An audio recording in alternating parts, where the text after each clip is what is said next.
윈드서핑은 1970년 미국 캘리포니아 산타모니카 해변에서 처음으로 시작된 해양 스포츠라고 합니다.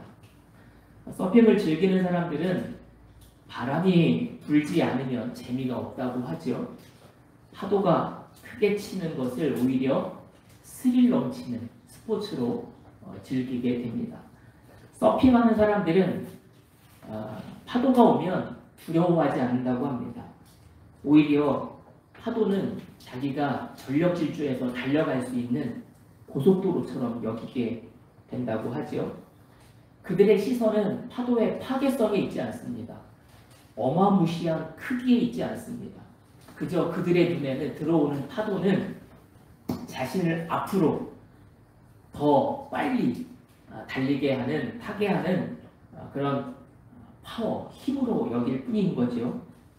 그들이 만약에 파도를 두려워한다면 급속하게 파도에 침몰하고 말 것입니다. 덮쳐오는 파도를 두려워하지 않을 때 그 파도를 탈 수 있게 되는 거고, 그 파도를 놓치면 유연하게 기다렸다가 다음 파도를 오히려 기다리는 스포츠가 서핑인 거죠. 오늘 이 파도와 관련된 갈릴리 바다에서 일어났던 파도와 관련된 이야기를 하려고 합니다. 파도를 타는 사람들이라는 제목으로 오늘 함께 읽은 말씀을 가지고 은혜를 나누도록 하겠습니다.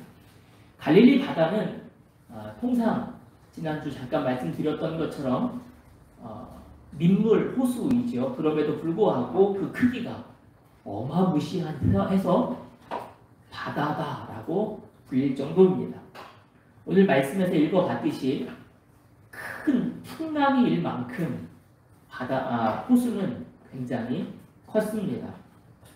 지형적으로 살펴보면 갈릴리 호수는 이렇게 산맥 사이에 둘러져 있습니다. 마치 대구 분지처럼 산들로 둘러싸여져 있는 곳에 생겨난 호수입니다. 그러다 보니 중동 지역의 그 뜨거운 낮 열기로 인해서 바다는 뜨거워지고 습기는 어디로 갈까요? 향할까요? 위로 향하겠죠. 산으로 향할 겁니다. 그래서 그 데펴진 뜨거운 수증기가 산으로 낮에는 올라갔다가 밤에는 기온차가 심해지기 때문에 오히려 산에서 찬바람이 이 갈릴리 호수를 향해서 내려온다고 합니다. 일상적으로 갈릴리 바다는 아침에는 고요하고 잔잔합니다. 아침에 호숫가를 나가봤는데요. 정말 잔잔해요. 이렇게 큰 호수가 이렇게 잔잔할 수 있을까 싶을 만큼 잔잔합니다. 그런데 저녁이 되고 밤이 되면 산에서 내려온 찬 바람으로 인해서 파도가 일고 바람이 거세게 부는, 유난히 파도가 크게 일고 유난히 바람이 강하게 몰아치는 때가 있다고 합니다. 오늘 바로 본문이 그런 상황인 거죠. 참조로 갈릴리 바다에서 1986년도에 가뭄이 심각하게 찾아왔다고 합니다. 그래서 갈릴리 바다가 바닥이 보일 만큼 이렇게 가뭄이 찾아왔을 때 배가 하나 발견이 됐다고 해요. 아주 오래된 배. 고고학자들이 연대를 추측한 결과 예수님이 계셨을 때 그 배, 그때의 연대의 배이지 않겠는가 이렇게 추측을 했다고 합니다. 이 배가 예수님이 탔던 배, 베드로가 탔던 배라고 확신할 수는 없지만 그 당시의 배로 알려질 만큼 고고학적 발굴이 있었습니다. 그 크기가 어느 정도인지 뒤에 관람하는 게 박물관에 이렇게 전시되어져 있고 그 뒤에 관람하는 사람들을 보면 그 배의 크기가 어느 정도인지 될 건데요. 앞뒤 크기가 8m, 그리고 양 높은 2.3m, 그리고 나무의 두께는 약 3cm 정도 되는 걸로 이렇게 연구했다고 합니다. 아무튼 갈릴리 바다는 많은 사람들에게 식량을 제공해주고 평생에 먹고 살 수 있는 그런 삶의 터전이 됐습니다. 예수님의 제자들이었던 베드로를 의시해서 안드레와 야고보, 요한은 이 바다에서 고기를 잡아 평생을 살았던 사람들이죠. 오늘 본문은 이렇게 시작을 하고 있습니다. 예수께서 곧 제자들을 재촉하여 배에 태워서 자기보다 먼저 건너편으로 가게 하셨다라고 말하고 있습니다. 자, 여기서 재촉하다라는 단어는 간곡하게 청하다, 때로는 강제로 뭐뭐하게 하다 이런 의미를 가지고 있습니다. 자, 예수님은 제자들이 배를 타고 건너편으로 건너가게 될 때 풍랑이 올 거를 알고 계셨을까요? 모르셨을까요? 예수님은 이미 알고 계셨을 거예요. 그런데도 불구하고 왜 예수님은 제자들을 재촉해서 배를 태워서 바다를 건너가게 하셨을까? 너네 한번 고생 좀 해봐라. 이런 의미였을까요? 사실 이 본문을 읽기 전에 앞뒤 문맥상 무슨 이야기가 앞에 있었는지를 살펴봐야 합니다. 교회를 다니지 않는 사람들도 익히 들어서 아는 용어 중에 하나가 뭐냐면 오병이어라는 겁니다. 오병이어가 뭐죠? 물고기 2마리와 보리떡 5개를 상징하는데 예수님을 따르는 많은 무리들을 물고기 2마리와 보리떡 5개로 남자만 5,000명을 먹이는 기적을 베푸세요. 그리고 남은 보리떡 5개와 보리떡과 물고기가 얼마나 됐죠? 12광주리. 12광주리는 그냥 작은 이런 바구니가 아니라 아주 큰 바구니를 말해요. 그러니 5,000명이 넘는 사람들이 그저 허기만 때울 정도로 양식을 먹은 게 아니라 시쳇말로 배 터져라 먹은 거예요. 입에서 생선 비린내가 나올 만큼 더 이상 못 먹겠다고, 나 배불러서 도저히 못 먹으니까 그만 달라고 이렇게 말할 정도로 사람들은 충분히 예수님에게서 나오는 그 떡과 물고기를 먹게 되는 거죠. 그래서 이스라엘 성지순교를 가면 그 오병이어의 기적을 기념하는 교회가 있어요. 오병이어 기념교회라고 있는데 그 오병이어의 기념교회에 들어가 보면 물론 이제 전쟁이 있어가지고 파괴되고 다시 건축이 되고 이런 역사가 있긴 하지만 지금 이스라엘 성지순례 가서 이 갈릴리 바다 주변에 있는 오병이어 기념교회에 가면 이 내부 시설이 이렇습니다. 저 탁자 아래에 보면 바위가 하나 있는데 예수님이 거기서 오병이어의 기적을 베푸셨다라고 하는 상징적인 어떤, 실제는 아니겠죠. 그런 바위를 하나 갖다 놨고요. 그 바닥에 있는 그림이 바로 오른쪽에 있는 그림입니다. 이게 마치 바닥에 타일처럼 붙여놓은 그림인데요. 이런 것들을 디자인해가지고 뭐 상품으로 팔기도 하고 어디를 가서 보시면 가끔 이런 그림들이 보실 수 있을 거예요. 바로 예수님께서 행하셨던 기적, 오병이어의 사건을 기념하는 상징적인 어떤 그림인 거죠. 이게 이스라엘 오병이어 기념교회에 이렇게 그려져 있는 그림입니다.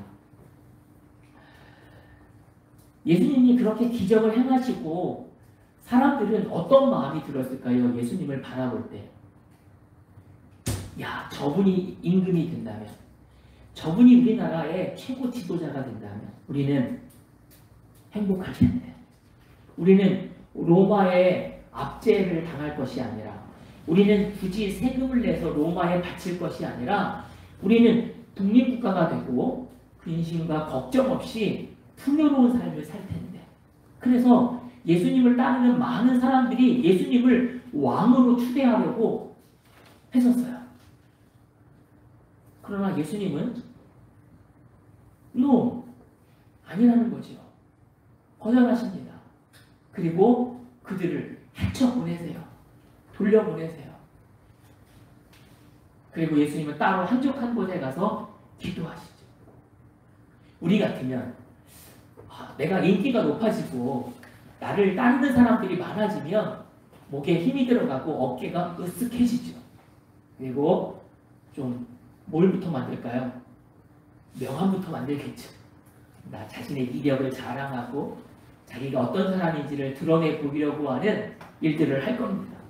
예수님은 철저하게 그런 삶과는 거리를 두셨어요. 아무리 많은 사람이, 아무리 많은 예물을 가지고, 아무리 많은 학식을 가졌다 할지라도 예수님을 따르는, 그리고 예수님을 높이 추대하려고 하는 그 움직임에는 거절하셨어요. 철저하게 낮은 자리로, 더 낮은 자리로 내려가셨습니다. 그런데 문제는 뭘까요? 제자들인 거예요. 성경에는 나와 있지 않지만 상상해봤어요. 거룩한 상상과 추측을 해봤어요. 많은 사람들이 배고픔에 이렇게 허기져서 앉아있는데, 들녘에 앉아있는데 예수님이 물고기 2마리와 보리떡 5개로 나눠주라는 거예요. 저들에게 갖다 주라는 거예요. 제자들은 5,000명에게 먹을 양식을 나눠주는 일이 버겁기는 했겠지만 나눠주면서 어떤 마음이 들었을까요? 야, 이거 우리 스승님이 주시는 거야. 너네 배고프지? 이거 먹어. 야, 내가 좀 이따 더 갖다 줄게. 야, 이거 먹어. 하면서 되게 뿌듯함과 자부심과 자랑하는 마음이 있었을 것 같아요. 그러면서 어떤 마음이 들었을까요? 야, 너네 예수님 만나고 싶지? 내가 한번 다리를 놔줄까? 나를 통하면 직접 예수님을 만날 수 있다니까? 가까이서? 아마 제자들은 어떤 마음이 들었어요? 우쭐대는 마음이 들었겠죠.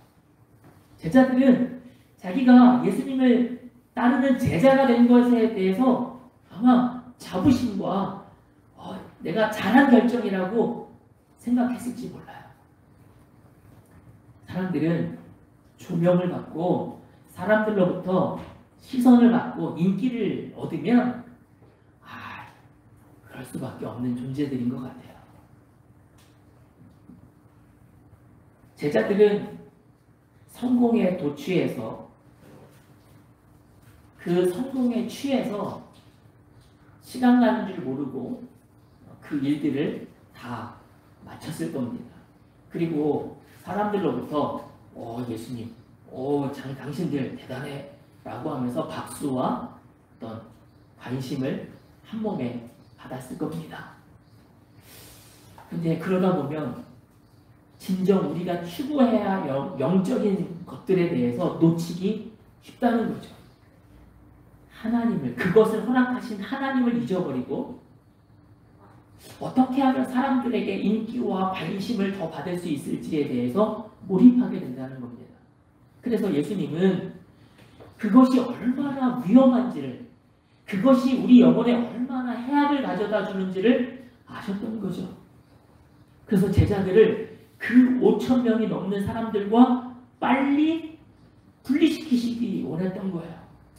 그래서 제자들을 재촉해서 배를 태워 보낸 거예요. 아직 무리들이 다 집에 돌아가지도 않은 상태예요. 돌려보내는 거는 예수님이 하셔도 되거든요. 그래서 실제로 제자들을 재촉해서 배 태워 보내고 사람들을 돌려보내는 거는 누가 하셨어요? 예수님이 하셨어요. 자, 이제 배부르게 먹었지? 집으로 돌아가서 오늘 듣고 배운 것들을 실천하고 살아 라고 마무리 가르침은 예수님이 하셨어요. 제자들은 배를 타고 바다를 향해 다음 지역으로 먼저 보내신 거죠. 자, 그러면 오늘 본문이 이해가 될 겁니다. 예수께서 곧 제자들을 재촉해서 배를 태워 보내셨어요. 자, 그런데 문제는 앞에서 말씀드렸듯이 제자들은 바다를 통과하는 동안 풍랑을 만날 것을 예수님은 익히 알고 계셨을 거라는 거예요. 그런데 왜 예수님은 제자들을 그렇게 풍랑 가운데로 보내셨을까? 한편으로 이런 생각이 드는 거죠. 차라리 바다 위에서 풍랑을 만날지언정 여기 많은 군중들 앞에서 인기와 관심에 사로잡혀 성공에 도취해 영혼이 타락하는 것보다 낫겠다. 예수님의 결정인 거죠. 여러분, 이 모습을 읽으면 우리의 마음은 어느 편에 가 있어요? 풍랑이 있는 바다입니까? 아니면 많은 사람들에게 관심과 인기가 있는 그런 자리입니까? 우리는 너무나 자연스럽게 인기와 성공과 행복과 어쩌면 사람들에게 관심을 갖는 그런 자리로 나도 모르게 방향이 틀어질 수 있어요. 그러나 예수님은 우리가 그런 것에 심취해 있는 동안 우리 영혼은 병들어 부패해질 수 있음을 알고 계시기에 차라리 풍랑이 있는 바다를 향해 가는 게 낫겠다 결정하신 거죠. 그래서 제자들을 재촉해 보내십니다. 우리는 믿음으로 사는 동안 때로는 풍랑이 있는 바다를 만날 수 있어요. 잔잔한 바다 가운데서도 어느 날 갑자기 풍랑이 우리를 집어삼킬 것 같은 위협으로 다가올 때가 있습니다. 갑자기 경제적 어려움을 만날 수도 있고요. 갑자기 상실의 아픔을 당할 수도 있습니다. 지난 주간에는 제가 아끼는 동생을 만났는데 에피소드 하나를 이야기해 주더라고요. 동생이 오랫동안 알고 지내던 사람인데 갑자기 연락이 끊겨서 누구한테 소식을 들었대요. 형님, 그 친구 아시냐고, 누구누구 아시냐고 오랜만에 소식을 이렇게 전해 듣게 되니까 갑자기 자기도 모르게 왜 죽었대? 그랬대요. 네, 죽었대요. 네, 죽었대요. 왜 죽었대? 그랬더니 저 강원도 쪽에서 그거 뭐죠? 이렇게 낙하산 같은 거 타고 내려오는 거 패러글라이딩 그거 하다가 떨어져서 갑자기 바람이 불어서 떨어져서 죽었대요. 뉴스에도 나왔대요. 자기도 그 뉴스를 봤대요. 근데 자기가 아는 동생일 거라고는 감히 상상을 못했대요. 근데 어느 날 아는 사람한테, 지인한테 그 사람 아냐고, 그 사람 패러글라이딩 타는 사람인데 왜 죽었대? 그랬더니 갑자기 죽었대요. 깜짝 놀랐대요. 인생은 정말 무슨 일이 어떻게 일어날지 아무도 예측할 수 없는 상황인 거죠. 제자들은 배를 타고 가는 동안 풍랑이 일 거라고 생각을 했을까요? 예측했을까요? 예측 못했겠죠. 예측했다면 배를 타고 건너지 않았겠죠. 인생은 이처럼 갑작스럽게 위험이 찾아오고 풍랑이 몰아치는 겁니다. 하나님은 우리를 그런 장소로 의외로 몰아가실 때가 있어요. 아니, 하나님은 선한 목자시고 푸른 초장과 쉴만한 물가로 인도하신다고 하는데 왜 하나님은 우리를 돌짝밭으로 가지밭길로 인도하실까? 풍랑이 있는 바다로 왜 우리를 재촉해서 내모실까? 이해가 안 되고 도저히 납득이 안 될 때가 있다는 거죠. 그러나 그럴 때 우리는 잊지 말아야 합니다. 하나님의 선하신 이유가 있다는 거예요. 다 뜻이 있고 하나님의 계획이 있다는 겁니다. 따라해 봅시다. 다 이유가 있습니다.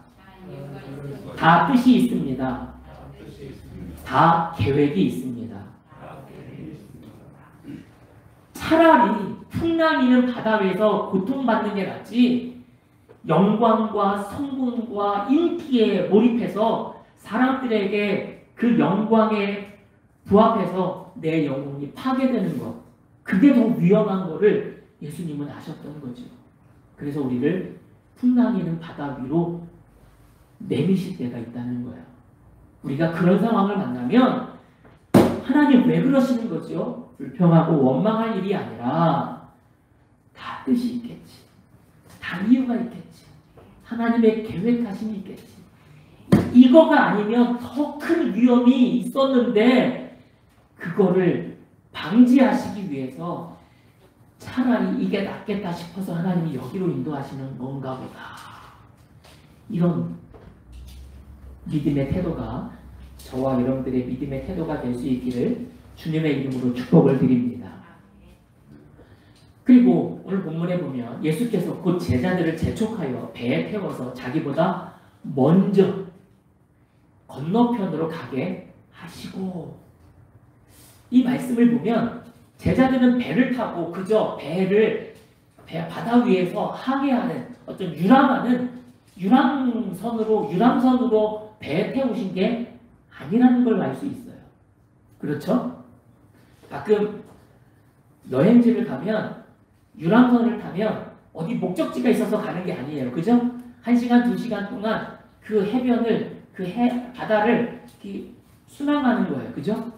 경치를 보고 해안가를 보라고 순항하는 거예요. 그리고 원래 탔던 자리로 돌아오는 경우가 많아요. 근데 오늘 본문에 보면 예수님이 제자들을 재촉해서 배를 태웠는데 그저 바다 위에서 그냥 쉬라고, 바다 위에서 구경하라고 태워보낸 게 아니라는 거죠. 목적지가 있었어요. 도달하고 건너가야 할 목적지가 분명히 있었다는 겁니다. 그럼에도 불구하고 제자들은 배 한가운데 머물러 있었고 그 한밤중에 풍랑을 만나게 된 겁니다. 우리는 여기서 배는 교회를 상징하고 바다는 세상을 상징하고 있음을 알 수 있습니다. 사도행전을 보면 그런 비유적인 상징적인 표현들이 많이 나오는데 교회는 세상 위에 떠 있는 배와 같습니다. 목적지를 향하여 예루살렘과 온 유대와 사마리아와 땅끝까지 이르러 내 증인이 되리라 라고 말씀하셨던 예수님의 그 사명을 이루어가는, 목적을 향하여 달려가는 배와 같아요. 그런데 그 배가 때로는 풍랑을 만나기도 하고 암초에 걸리기도 해요. 때로는 파선을 당해서 고통의 시간을 보내기도 해요. 그러나 결국은 마침내는 하나님이 계획하시고 원하셨던 그 목적지에 도달하게 되는 사도행전의 역사들을 우리는 볼 수 있죠. 아무튼 오늘 본문에 보면 그저 단순한 사건, 사고가 아니라 상징적인 의미를 가지는 사건인 것을 우리는 알 수 있습니다. 배는 교회요, 바다는 세상이라는 거예요. 배를 집어삼키려고 하는 세상의 파도가, 풍랑이 생각하지 않은 순간에 덮쳐온다는 겁니다. 그때 제자들은 살기 위해서 발버둥을 치죠. 그러나 예수님은 즉시 제자들을 살리시기 위해서 바다 위를 걸어오세요. 배가 목적지를 잃어버리면 당황하게 됩니다. 여러분, 어제 지금 일본 도쿄에서는 올림픽이 열리고 있죠. 어제 세 게임이 한꺼번에 동시간대에 진행이 된 것 같아요. 뭐 보셨나요? 축구 보신 분? 축구 보다가 화나서 꺼버리셨나요? 네. 야구 보신 분? 야구 끝까지 갔는데 결국 실망했죠. 배구 보신 분? 안 보셨나요? 네, 경건하게 성경을 보셨군요. 네, 저도 뭐 경기를 보진 않았지만,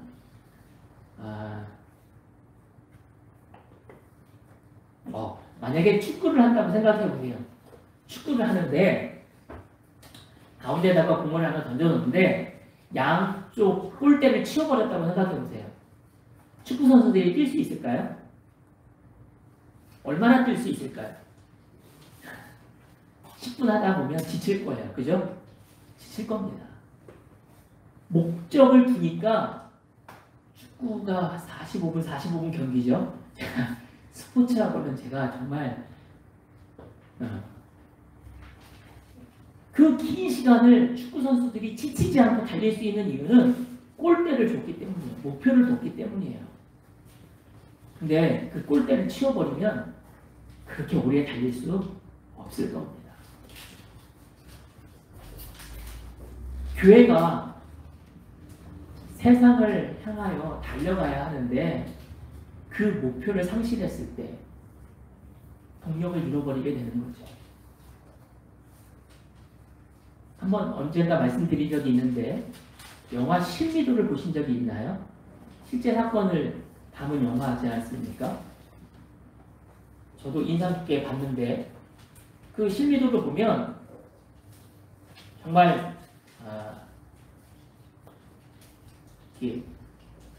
세상에서 버림받았다라고 말할 수 있는 루저들을 데려다가 훈련시켜서 북한 침투작전에 동원하는 군인들로 훈련시키지 않습니까?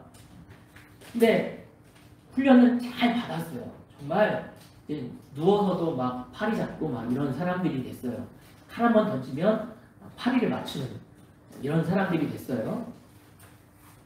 근데 시대가 변했어요. 적대적인 남북관계가 아니라 이제 화합과 평화를 다짐하는 어떤 만남의 장소가 막 장이 열리고 화해 모드로 남북관계가 바뀌는 거예요.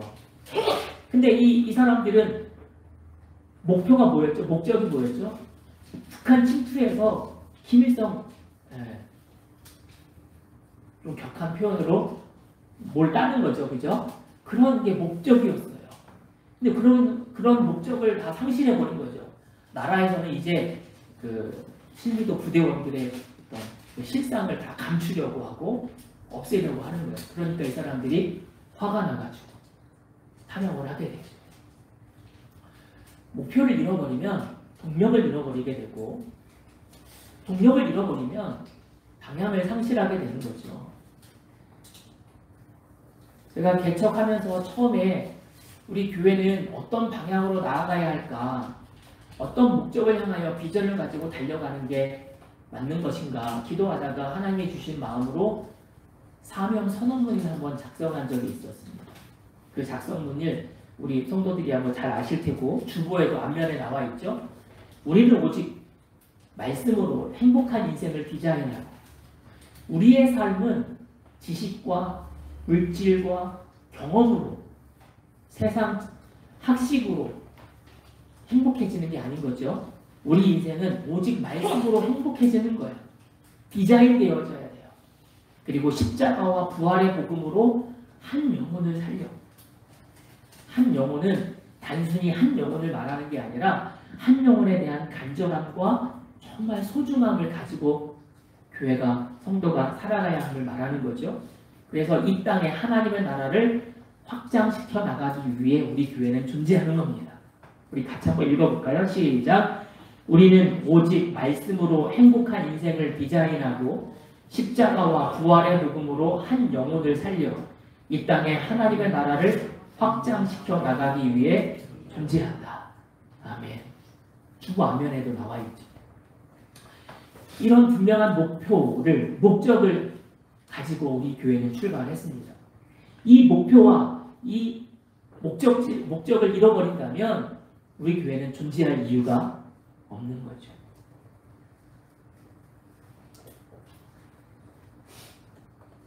제자들 역시 예수님께서 건너편으로 가라라고 하는 목적지를 알려주셨어요.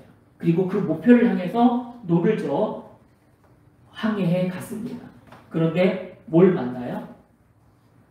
바람이 거슬러 풍랑을 만나게 됩니다. 여기 나오는 거슬러서라는 말은 맞은편에서 부는 바람, 대적하는 이라는 뜻을 가지고 있습니다. 역풍인 거죠. 반대 방향에서 불어오는 바람을 말하는 겁니다. 교회가 성도가 목적지를 향해 목표를 향해 달려갈 때 항상 뭐가 찾아오기 마련입니까? 역풍은 찾아오기 마련이라는 거예요.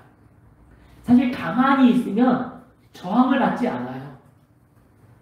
움직여야 저항을 받는 겁니다. 그렇죠? 자동차가 가만히 있으면 바람을 맞지 않아요. 근데 속력을 내고 앞을 향하여 달려가는 순간 가만히 있는 바람이 나를 강하게 부정하고 막아세우죠. 그 바람에 밀리면 앞으로 못 나가는 거죠.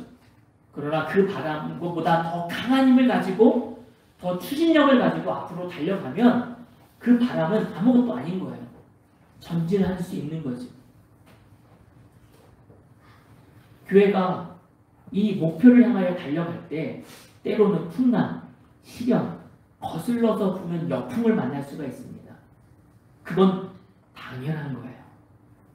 시대적인 상황 또는 어떤 지역적인 상황, 어떤 우리가 처해져 있는 모든 상황들이 역풍으로 바람이 거슬러 오는 것처럼 그럴 수 있어요. 그런 게 없다면 나는 지금 가만히 서 있는 건 아닌가? 내 믿음과 내 신앙은 정체되어 있는 것은 아닌가? 나를 돌아봐야 돼요. 나는 신앙생활 열심히 한다고 하는데 나에게 바람이 불어오지 않는다? 아니, 나는 가만히 있는 거일 수도 있어요. 기도를 방해하고 믿음 생활을 방해하는 그런 일들이 어쩌면 자꾸 일어나야 돼요. 뭐 갑자기 목이 아프다든지, 저 지금 목이 아파요. 어제 잠을 잘못 자서. 지난주에 코로나19 백신 주사를 맞았거든요. 사람들 많이 아프다고 하는데 한 개도 안 아팠어요.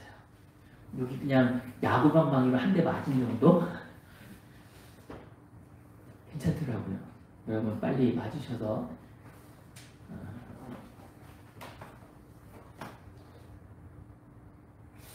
근데 그 아픈 사람들 보면 가끔 화이자 백신 맞고서 좀 생명에 위독한 사람들 얘기 들어보면 며칠 있다가 그러더라고요. 어제도 뉴스 나왔어요. 그죠? 20대 젊은 청년이 한 20일인가 있다가 죽었다고 뉴스에서 나오는데 저는 건강할 겁니다. 이겨낼 겁니다. 아무튼 저항이 없으면 나는 가만히 있는 거예요. 그죠? 가끔 아이들 옷을 사주고 나면 옷이 더럽혀지는 것 때문에 부모들이 속상해 하긴 하는데 옷이 더럽혀져야 아이가 건강하다는 뜻이지 않습니까? 그렇죠? 신발이 닳아야 아이가 활동력 있게 살아가고 있음을 반증하는 거 있지 않습니까?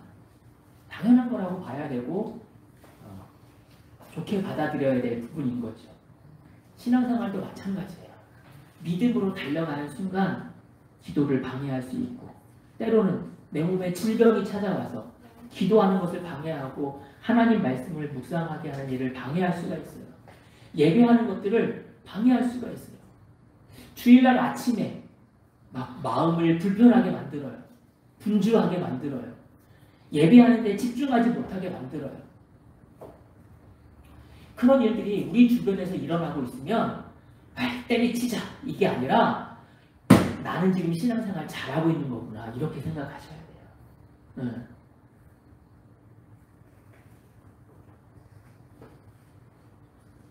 그런 위기 상황을 극복할 수 있는 능력을 우리는 저력이라고 말하죠. 저력은 하루아침에 생겨나지 않습니다. 그렇죠? 단련되고 훈련되고 연단됐을 때 우리 몸에 근육이 생겨나는 것처럼 위기 상황을 극복할 수 있는 능력은 하루아침에 생겨나는 게 아닙니다. 내가 성경을 묵상하고 내가 예배에 매진하고 내가 경건훈련에 열심히 싸울 때 우리의 신앙의 두께는 두터워지는 거예요. 하루아침에 무너지지 않습니다. 우리의 신앙에 그런 신앙이 될 수 있기를 주님의 이름으로 축복을 드립니다. 어쩌면 예수님이 제자들을 재촉해서 보낸 이유가 이런 의미일 수도 있어요. 풍랑이 일 거니까 빨리 건너편으로 가라는 거예요. 근데 제자들은 배 위에서 뭐 했을까요? 아마 방금 전에 있었던 오병이의 기적. 야, 너도 봤지? 야, 이거 대단히 신기하지 않아? 정말 놀랍지 않아? 아마 성공담을 이야기하면서 바다 위에서 배에서 서로 자화자찬하면서 시간을 보냈을지도 몰라요. 예수님이 빨리 건너편으로 가라고 했는데 제자들은 배 위에서 피곤하다는 사람은 잠들어 있을지도 있고 어떤 사람이 막 그 빵과 고기를 나눠줄 때 어떤 말을 했는지 알아? 사람들이 우리한테 무슨 말을 했는지 알아? 난 이런 말도 들었어? 하면서 시간을 허비했을지도 몰라요. 그래서 풍랑을 만난 거일 수도 있어요. 아무튼 우리가 걸어가는 믿음의 신앙의 여정 가운데는 풍랑이 반드시 찾아오기 마련입니다. 그때 우리가 어떤 믿음의 태도와 자세를 가질 것인지 우리는 마음에 다짐을 하고 결단해야 될 줄로 믿습니다. 서핑을 한 번도 해본 적이 없고 이렇게 물놀이를 자주 가는 편이 아니라서 잘 모르지만 서핑에는 타이밍이 중요하다고 하더라고요. 파도가 올 때 적정한 순간에 파도를 타야 그 파도를 즐길 수 있는 거지, 조금 빠르게 조금 늦게 그 파도를 타면 얼렁뚱땅 넘어가게 되는 거죠. 파도에 오히려 휩쓸리게 빠져버리게 된다고 합니다. 신앙에도 영적 웨이브가 있어요. 타이밍이 있더라고요. 기도할 때가 있고요. 전도할 때가 있어요. 내가 말씀을 가까이 할 때가 있고요. 받은 은혜를 나눠줘야 할 때가 있어요. 그 웨이브를, 그 파도를 잘 탈 수 있는 우리 모두가 되시기를 주님의 이름으로 축복을 드립니다. 그리고 서핑은 속도가 중요하죠. 파도의 속도를 맞춰야 돼요. 너무 빨리 가도 너무 늦게 가도 안 된다고 합니다. 신앙생활은 성령 하나님과 행보를 맞추는 거예요. 하나님보다 앞서도 안 되고요. 하나님보다 늦춰져도 안 돼요. 신앙은 영적 템포를 맞춰가는 거예요. 주님과 함께 영적 템포를 맞춰가는 우리가 되실 수 있기를 바랍니다. 예수님이 제자들에게 승천하시기 전에 오직 성령이 너희에게 임하시면 너희가 권능을 받고 예루살렘과 온 유대와 사마리아와 땅끝까지 이르러 복음을 전하는 것도 중요하지만 그 전에 제자들이 해야 될 일이 있었어요. 아니, 반드시 거쳐야 되는 과정이 있었어요. 그게 뭐였죠? 오직 성령이 너희에게 임하시면. 신앙생활은 성령 받지 않고는 자기 열심과 자기 노력으로밖에 되지 않아요. 그러면 얼마 가지 않는 걸 예수님은 아셨던 거죠. 그래서 예루살렘과 온 유대와 사마리아와 땅끝까지 이르러 내 증인이 되라 라고 말씀하시기 전에 너희는 오직 성령이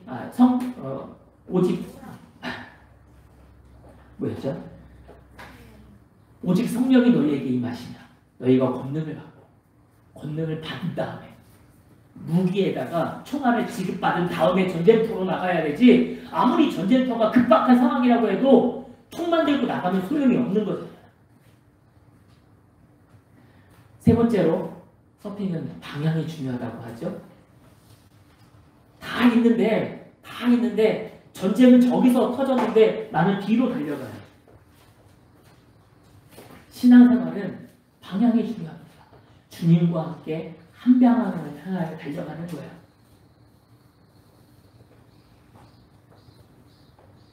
속도도 중요하지만 방향이 잘못되면, 파도와 방향을 반대로 맞추면 침몰하는 거죠. 네 번째로 균형이 중요합니다. 균형을 잡지 못하면 순간 파도에 휩쓸리고 말게 되죠. 영적 균형이 중요합니다. 우리는 기도하면서 뜨거운 체험도 있어야 돼요. 어제 친구 목사한테 카톡이 왔는데 기도해달라고 기도 요청이 왔어요.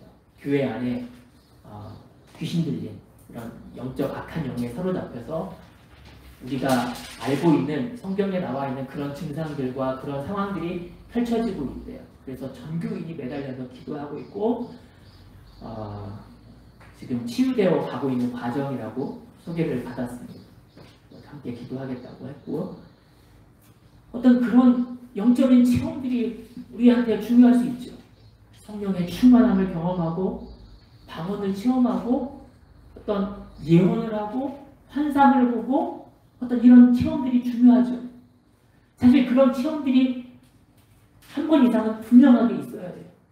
내 평생에 그런 체험이 나를 신앙에서 이탈하지 않도록 우리를 붙들어주기 때문에 그런 거죠. 어떤 사람은 자다가 예수님의 꿈을 꿨는데 생생하게 꾼 거예요. 평생에 딱 한 번. 그래서 그것 때문에 신앙생활을 저버릴 수 없다고 말하는 사람들이 있더라고요. 중요해요. 근데 그게 다는 아니죠. 내가 말씀을 묵상하고 말씀 가운데서 나에게 주시는 날마다 주시는 영적 양식을 경험하는 이게 조화를 이루어야 돼요. 균형을 이루어야 돼요. 신앙생활은 뭔가 하나에 치우치면 위험해집니다. 마치 마차와 같아요. 한쪽 바퀴는 커요. 한쪽 바퀴는 작아요. 그 마차가 어디로 향해 갈까요? 제자리에서 맴돌겠죠. 바퀴의 사이즈는 같아야 돼요. 기도와 말씀의 크기가 같아야 돼요. 그래 앞으로 가는 거지. 마지막으로 서핑은 파도에 나를 맡기는 거잖아요. 신앙생활은 성령 하나님께 나를 맡기는 것과 같아요. 순종하는 거야. 순응하는 거죠. 싸워서 이기려고 하지 말라고 하더라고요. 여러분, 기도는 하나님의 뜻에 내 뜻을 맞추는 거지 내 뜻에 하나님을 관철시키려고 하나님을 어거지 떼쓰는 일이 아닌 거잖아요.